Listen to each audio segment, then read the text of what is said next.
저희 남편이 2015년 8월 22일경 자택에서 심한 통증을 느낀 후 의식을 잃고 쓰러져 응급 후송되어 심폐소생술을 시행받았으나 의식이 회복되지 않아 사망했습니다.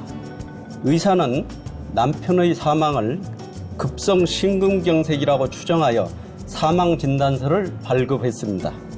그래서 제가 사망진단서에 근거하여 보험사에 급성 심근경색증 진단금 청구를 하였으나 보험사에서는 전문의사가 정밀검사를 통해 진단을 하지 않았으므로 급성 심근경색증 진단금 지급을 거부했습니다.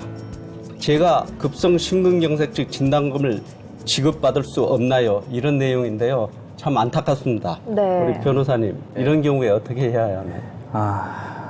저도 매우 안타깝습니다. 네. 근데 이제 먼저 그 보험금 청구에 대해서 기본적으로 저희 일반 소비자께서 아셔야 될 거는 보험금 청구 역시 이제 큰 틀에서 보면 계약입니다. 그러니까 보험금 계약이죠. 보험사와 보험계약자 사이에 계약을 맺는 겁니다. 이런 경우일 때는 나한테 보험금을 줘라.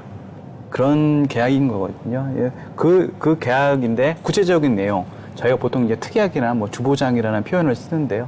그런 내용들은 구체적으로 어떻게 지급하는지는 대부분 어디에 나와 있냐면 저희가 보험 가입하면 뭘 받습니까? 여러 가지 서류 중에 약관이라는 걸 받습니다. 그쵸? 보험 약관. 네. 그 약관에 다 있습니다. 그래서 어떤 보험금 지급 사유가 있거나 내가 보험금을 청구해야 되겠다 싶으면 가장 먼저 보셔야 될 것 두 가지가 있는데 첫 번째는 보험 가입 증권.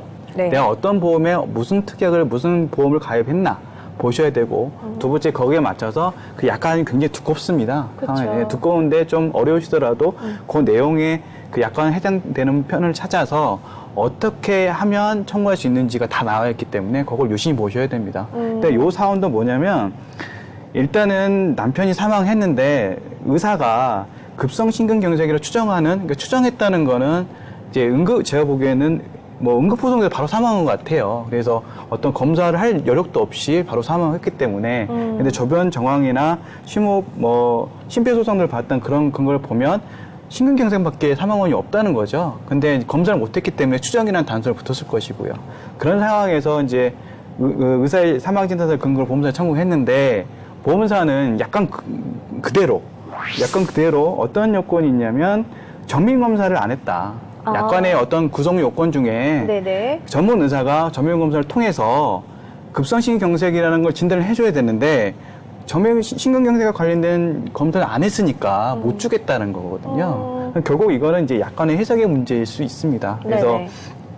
만약에 지금 뭐 정확하게 나오진 않았지만 그 해당 약관에 그 보험사의 말대로 정밀검사를 통해서 확정이 되어야만 보험금이 지급돼야 한다면 원칙적으로는 그게 맞습니다. 그러니까 일반적으로 이제 사망하지 않고 충분한 여력이 있는 상황에서는 당연히 말씀대로 그 급성심근경색 진단을 받아서 확정이 되면 진단서를 통해서 청구하면 되는 건데 요 사안은 좀 다릅니다.